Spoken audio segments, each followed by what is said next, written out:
Hey guys, so I was thinking about this article pretty much all day because people are fucking. These left-wing idiots seem to think that non-sexualized females, or just females in general, have just spawned up in recent years. So, we have, correct me if I'm wrong, but does this mean that according to Vanity Fair, there wasn't any video game heroines and women didn't know what a video game was until now? What the fuck, are you kidding me? Horizon's Aloy stars on the cover of Vanity Fair magazine for breaking gender stereotypes in video games. And thus we have Samus, like...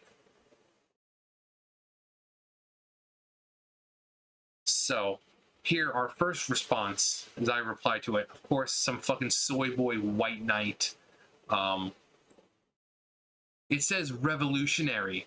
Also, have you actually read the article? Breaking stereotype isn't about being the first female. You literally say Samus. When Samus was revealed as female, she was revealed in a swimsuit. Most of the big female mains have fan service in them constantly. Now you can say, okay, she was revealed in a swimsuit, to which I respond, I said fan service for Samus reveal. It happened at the very end of the game, and was only if you finished the game fast enough. Otherwise, the thing was she just takes the helmet off. So in order to get that whole body reveal, you had to beat the game fast enough. Fan service would have been her in a bikini the whole damn game, which she wasn't. You people seem to think that non-sexualized females in games are new. Then, so this person says, every time a male character is on a screen with his shirt off, that is female fan service. No, there's no such thing as reverse fan service. Fan service comes from a place of power and male perversion. I certainly hope this guy is fucking joking and satire, because if not, he's fucking retarded. But Samus, think about Samus. The entire game you're playing as this fucking bounty hunter, rolling around, killing shit, shooting missiles and blasts from the arm cannon and all that, being completely badass.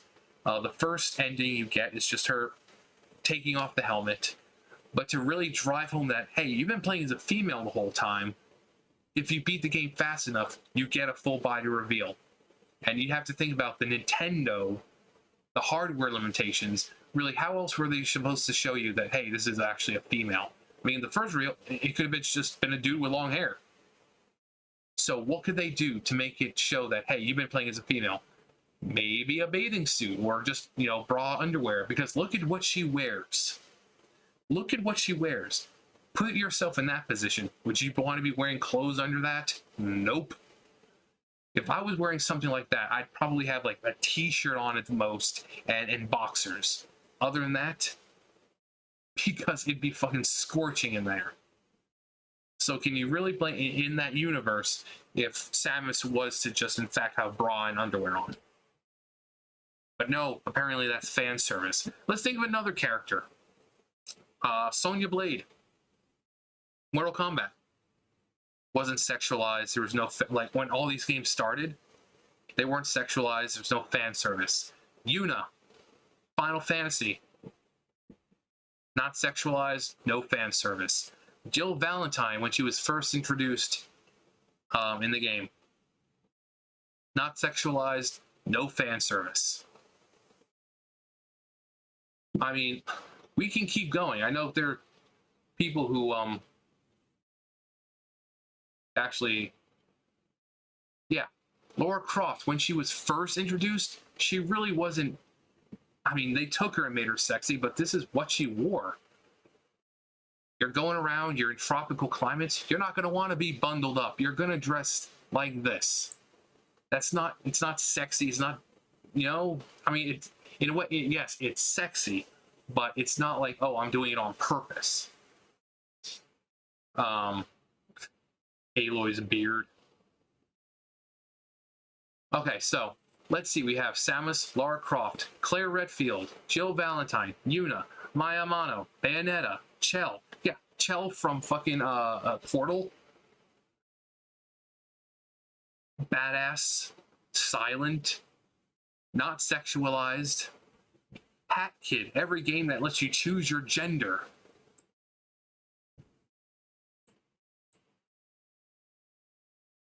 I've actually read, like to read the article. There was a lot of aspects to gender we can look at that they might go over. Even in that list, you have Samus, who has a rather large redesign between the original concept and eventual version, which is notable decision to examine. You know, nowadays they've got her in her Zero suit, so that way even when she doesn't have armor on, she has some kind of protection. Because back then she was just wearing bra and panties.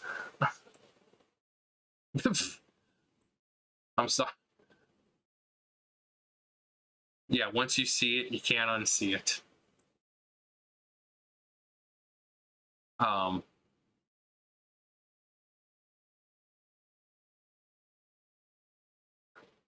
mean, there are people who are labeling, you know, naming people other, you know, characters who are.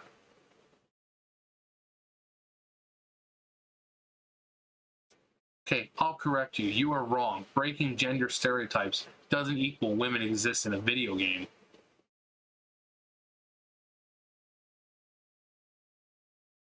Oh, is that the Lara Croft? Yeah. This was the original if you beat the game fast enough. Before it was just, you know, the helmet comes off, and like I said, dudes can have long hair, so how are you supposed to know? I mean, you see something like this. I mean, how are you supposed to know that's a female?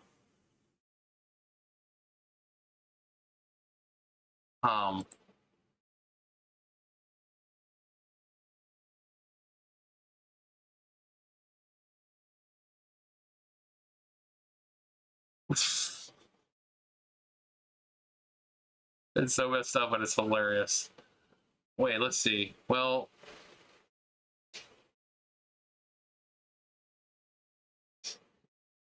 let's see. I guess Samus Bayonetta. Well, Bayonetta is kind of sexual. I mean, her hair is so long it wraps around, makes her clothes, and she can just undo it whenever she wants. Bayonetta, Yuna. You know, Yuna. Final Fantasy Yuna. Lightning, Shinoa, all created character games. Terra and Celeste, Isle, Kat, Lara Croft in all iterations. Jill Valentine, Claire Redfield, Velvet Pro, and Tron Bond don't exist.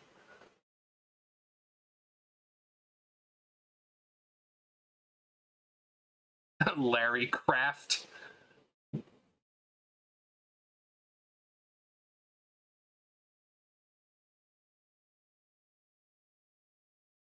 I'm living in an alternate timeline where people are just saying Vanity Fair said Aloy is the first with no proof. Well, they're flat out saying Vanity Fair magazine for breaking gender stereotypes. Why is she on the cover when gender stereotypes have already been broken since the fucking 90s and before that, because Metroid came out in fucking the 1980s. Was Samus on any fucking Vanity Fair or Rolling Stones or People magazine or any? No. I know Lara Croft was all over the place.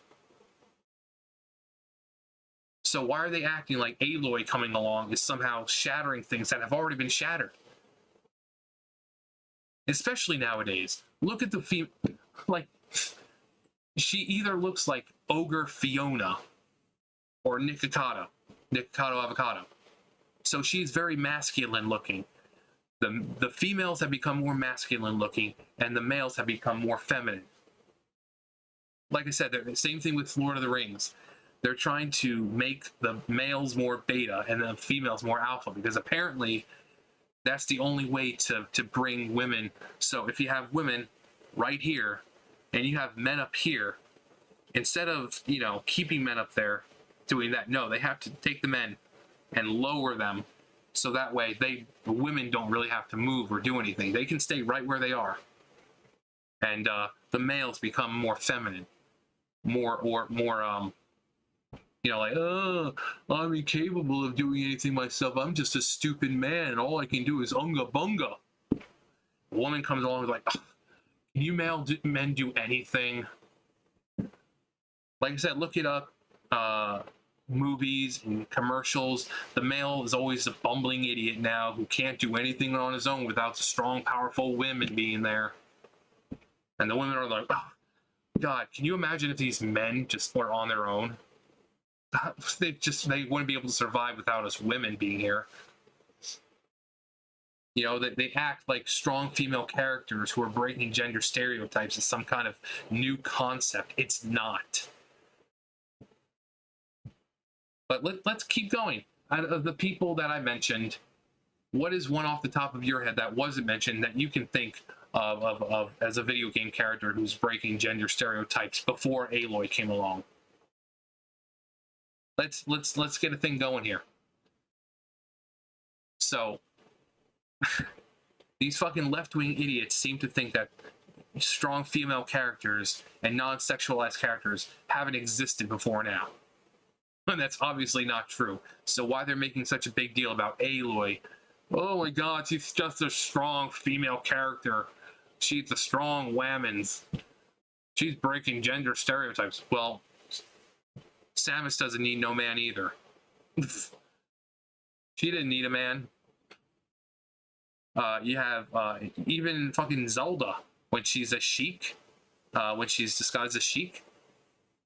I mean, Princess Zelda, for the most part, you know, most of the iterations now, she don't need a man either. She's fully capable of doing things on her own. Look at her in Breath of the Wild.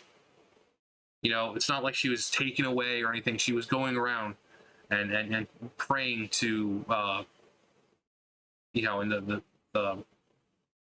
you know, the Fountain of Courage. Was it the Fountain of Courage or Wisdom? And she was doing things on her own. And that's Zelda. So this whole thing of breaking stereotypes, female characters have been doing that forever now. And yet they, oh God, it's just now happening, people. What a great time to be alive in video games. We're breaking gender norms. Shut the fuck up. Anyways, yeah. Listen, because I know there's some games that I play or you guys have played. I know there's stuff like Warhammer and stuff like that, and I'm sure there's strong, powerful, non-sexualized females in that. You know, a lot of MMOs have them. So I don't understand why they act like this is a new concept. They want to feel like they're being a part of history, like, oh my God, we're witnessing a revolution here. No, you're not. Shut the fuck up.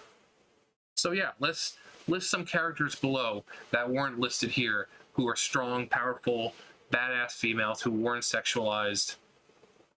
And let's get the ball rolling.